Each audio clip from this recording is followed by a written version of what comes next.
Well, we're back. The Totally Tonya show is back. Hi, I'm Dan Cox. I'm joined by the star of the show, the champ, Tonya Evinger. Tonya, what did you think? We did call that 207 Rousey fight, man. What did you think about that? I guess she didn't even try to play any kind of game plan. It's crazy. It's like her game plan just wasn't there. I don't know. You know what? I don't know. I knew it was going down like that. My problem is this, Tonya. She's with a coach that is a supposed boxing coach. She's been with him from the beginning. After being dusted by Holly Holm when she was schooled with Boxing 101, footwork, fighting a southpaw, your foot to the outside, not eating the left. When she came into this fight, in my opinion, what got her to the big dance, what got her the title was judo and her ability to armbar and grapple.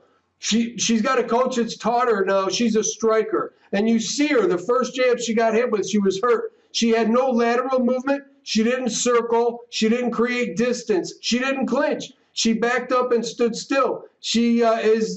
Her striking is rudimental at best. I think she needs a new coach.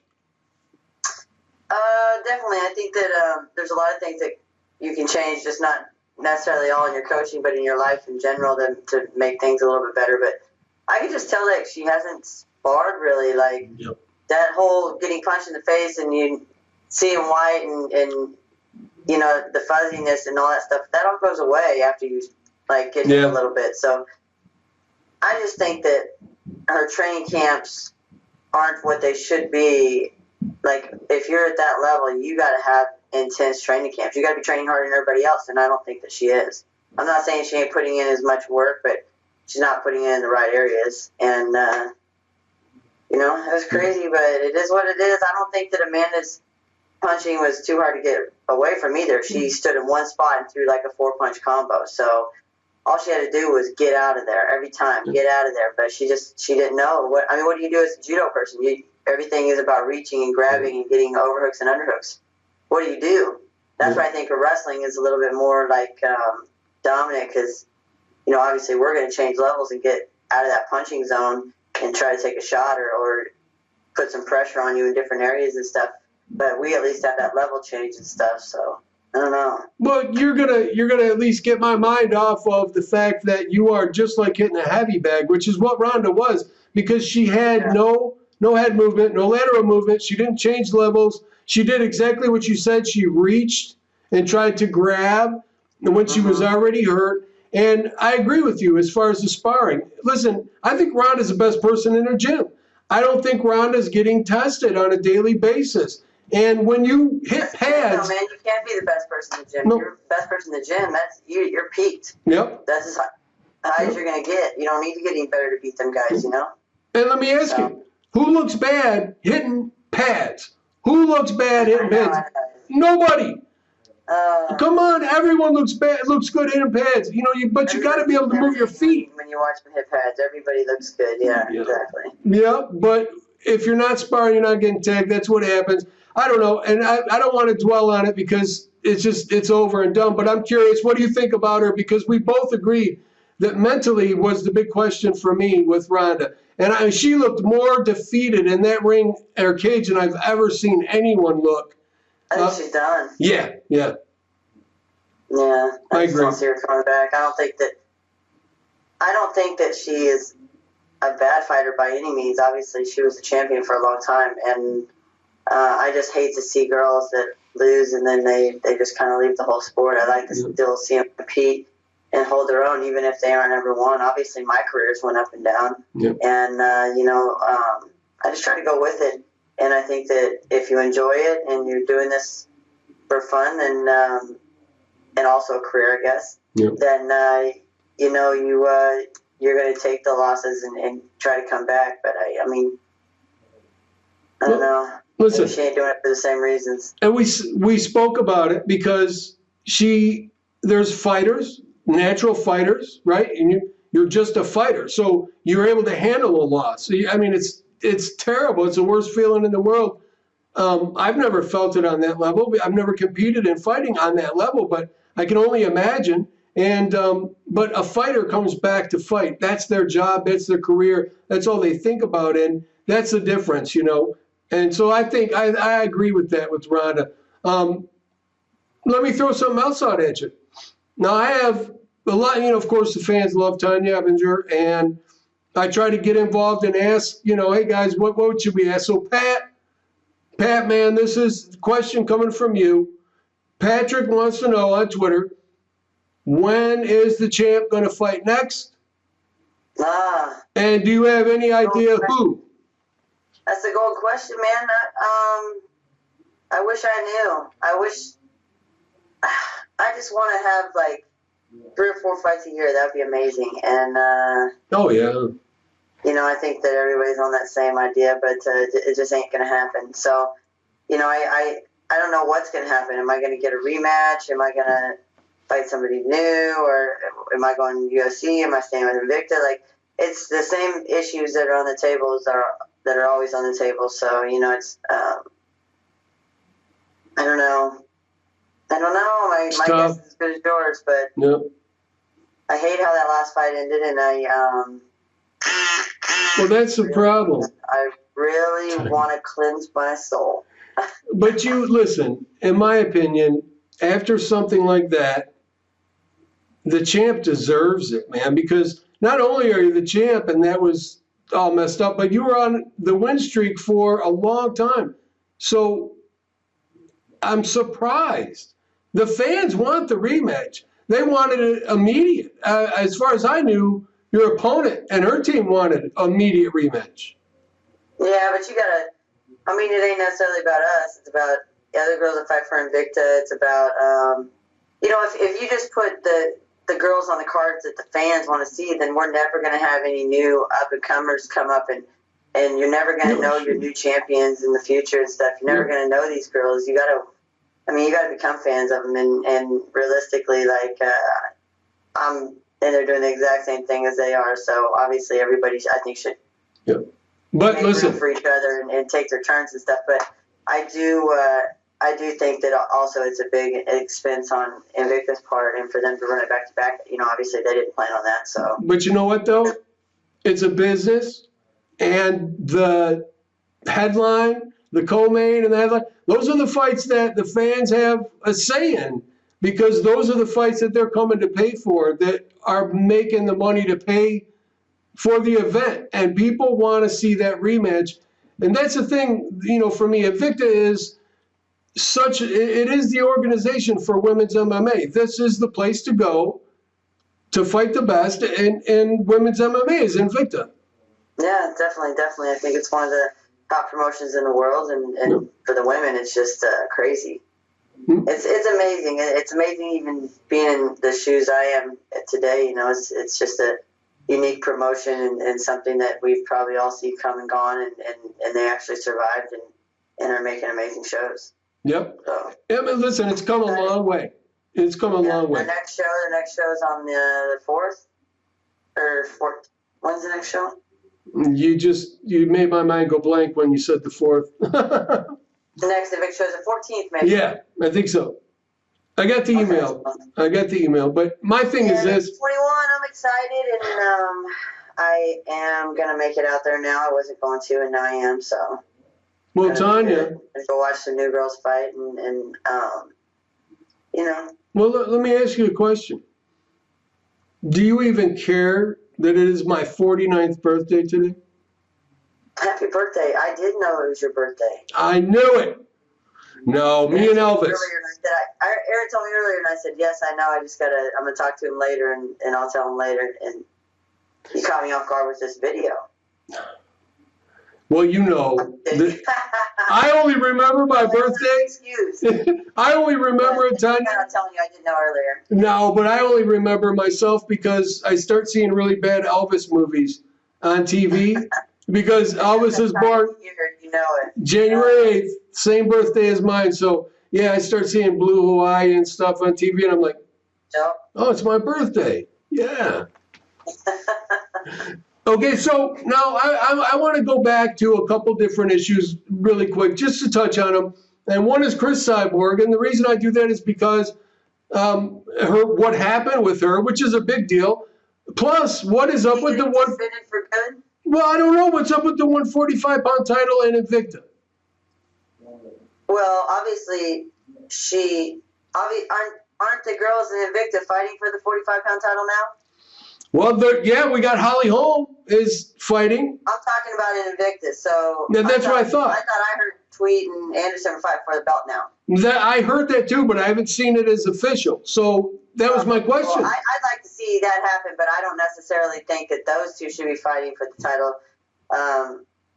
Although I do think that they're both qualified, I just think that Cindy Dandois beat Megan Anderson, so it is what it is. You know what? It's what it is. I'm going to tell you, I watched. Aside from that, I think that Cyborg shouldn't hold the Invicta title. If she's fighting in the UFC, once she made that jump, I think that she should have had to give the belt up and leave her legacy with Invicta right there. Yep. I look at it like this. Cyborg walked through Charmaine in LA in like 30, 40 seconds. It was vicious, man. Yeah, man. And hey, Charmaine Tweet's a great fighter. She's been around a while. She's done a lot for the sport. I appreciate her. But I have to say, I agree. Cindy Dandois, this is a woman, she's a teacher in Belgium. She's a single mom. She's raising the kids. She zooms over here to Couture's gym, trains with, Misha, all this stuff, but she's not getting any fights. And I think this is a woman that could really do a lot for the promotion. I think she's fan-friendly. I think she's got a great ground game. She showed and proved that against Megan Anderson, who is giant and intimidating. I'm looking for Cindy to get a shot. Yeah, so who knows, though, either what's going on and who else has things in the works on other ends, too. So you never really know. Maybe Cindy does have something. I don't know. Maybe there's different ideas of where she's going and what she's doing next. So, I don't know. I haven't talked to any of these fighters, but I think that is cool that they're finally getting another belt opened up, and I think it needed to happen once she went over. So I'm happy to see that. I just wish Cyborg was fighting in this next UFC card, but now she got popped for some kind of steroid or diuretic or something like that. And, well, that's a bummer. It's more than a bummer. I mean, she was complaining just 8 months ago about being labeled as a steroid abuser from being positive once. I think it was 2011 or something. And then from way back when. Yeah, and then now, that taints the career. I hate saying it because Chris is a killer. I love to watch her compete. She's been trying to prove herself this whole time. Yep. And then how to have something like this happen and pretty much knock you back down to zero. Yeah. Wow. And I don't think she'll lose her fans because obviously her fans are fans of hers for a reason. And it definitely doesn't take away anything she's done, but it's a bummer to see it keep happening and doesn't help the sport by any means. No, and as a fan, I can say, I love to watch her compete because she's such a killer. But does it take away from what she's done to me? Yeah, it does, because she's been on a different playing level. I mean, she's got something to help her dominate that way. And so I don't like that at all. I mean, to me, I want to see the best fight the best. I want to see it clean. I don't understand a sport where you can't have a girl that holds a belt at two different promotions. No. You can't do that. That ain't even. Obviously, people are under the impression that all the top girls fight for UFC anyway. So, and that's a lot of people's goal is to eventually get to the UFC. So, I think that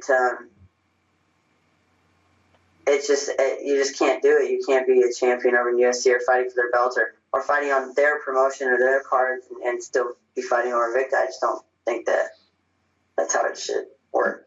Well, I agree with you. No. Let's be honest. At the end of the day, as a fan, I want to see the best fight the best. I want to see the women in Invicta and Tonya Evinger get promoted and get the publicity they deserve to get the fights they deserve, to get paid. But not only that, to cement the legacy, to show what you really have and to bring it to the biggest stage and audience. And it's hard, Tonya, because you will not call anybody out. You won't do any of that. I'm left always talking to myself with this. I just want to fight everybody. It don't matter. Like, obviously, I just feel like if I'm a champion, I should fight every girl that wants to fight me.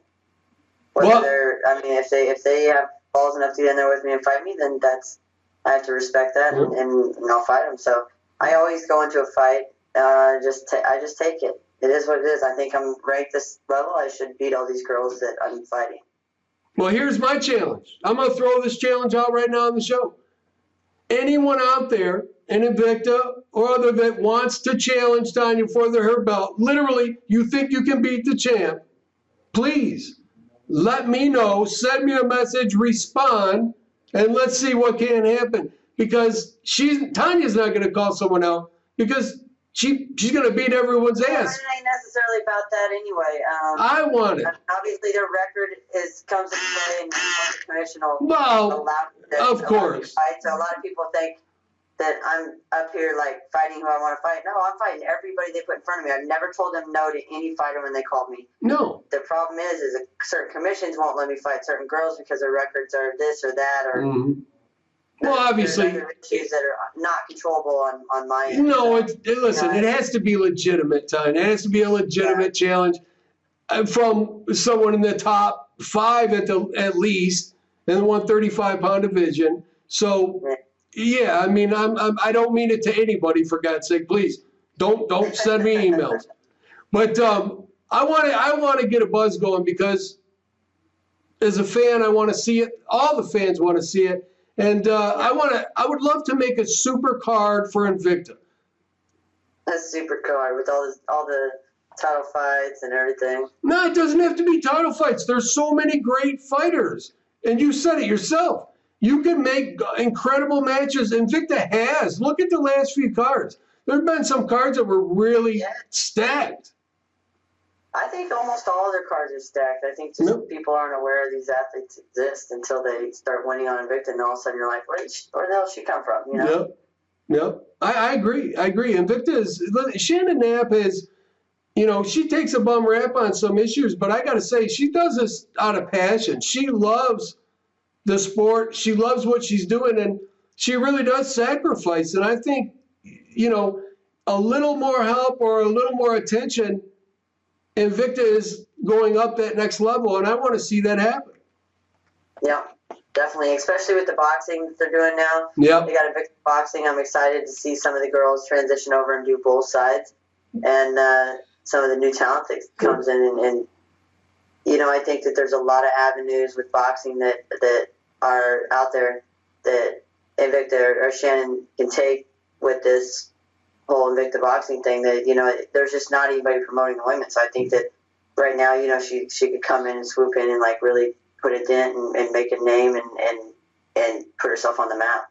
Yeah, I agree 100%. Not just that, she can also keep girls busy, and they can compete, make money, and their name they're out there in the public because that's what's got to happen. So I agree. I think it's awesome. I think it shows too. Shannon is not just sitting back. She's trying. She's game planning. She really wants to move this forward. And I think since the UFC sold and everything, the future of Invicta can be really, really bright. But I do think Evinger has to fight in the UFC against someone like a Nunes. Or I would fight any of them. I know you would. But I want to see this, and that's just me as a fan. I want to see a big fight. I want to see you get in there on that stage and do what you do. And, I think most of the fans want to see that too. So it is, listen, like you said, it is what it is. There's politics. There's a lot of stuff going.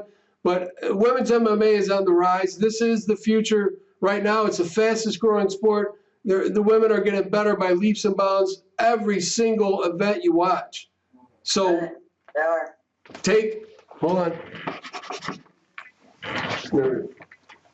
So that to me is really huge. I want to see it. So Tonya, since there's no shout outs coming from you, You're not doing it. Now, if you remember, you were going to do one for me for Modern Pugilist after you won, and you were going to say, special thanks, Dan Cox, and you got sidetracked with a kiss or something. Maybe I'm wrong. Maybe it wasn't a kiss. No, it was a kiss. The last one it wasn't. Now the one before. It was a kiss.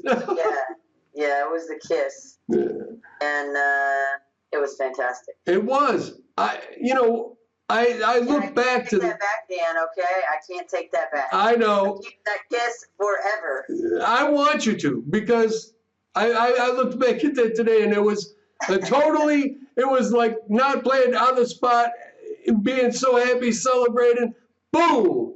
And it looked to me like she was. So many people have me like signing that picture. It's freaking so funny, super funny. Well, you know what, Tonya? For any of the hate that you get, and shame on those people, so many people do look up to you. They respect who you are as a person and what you do. I know I do. I'm one of those people. And man, I'm excited. I want to see you get what you deserve, and that means some big fights. So I'm going to be pushing for it.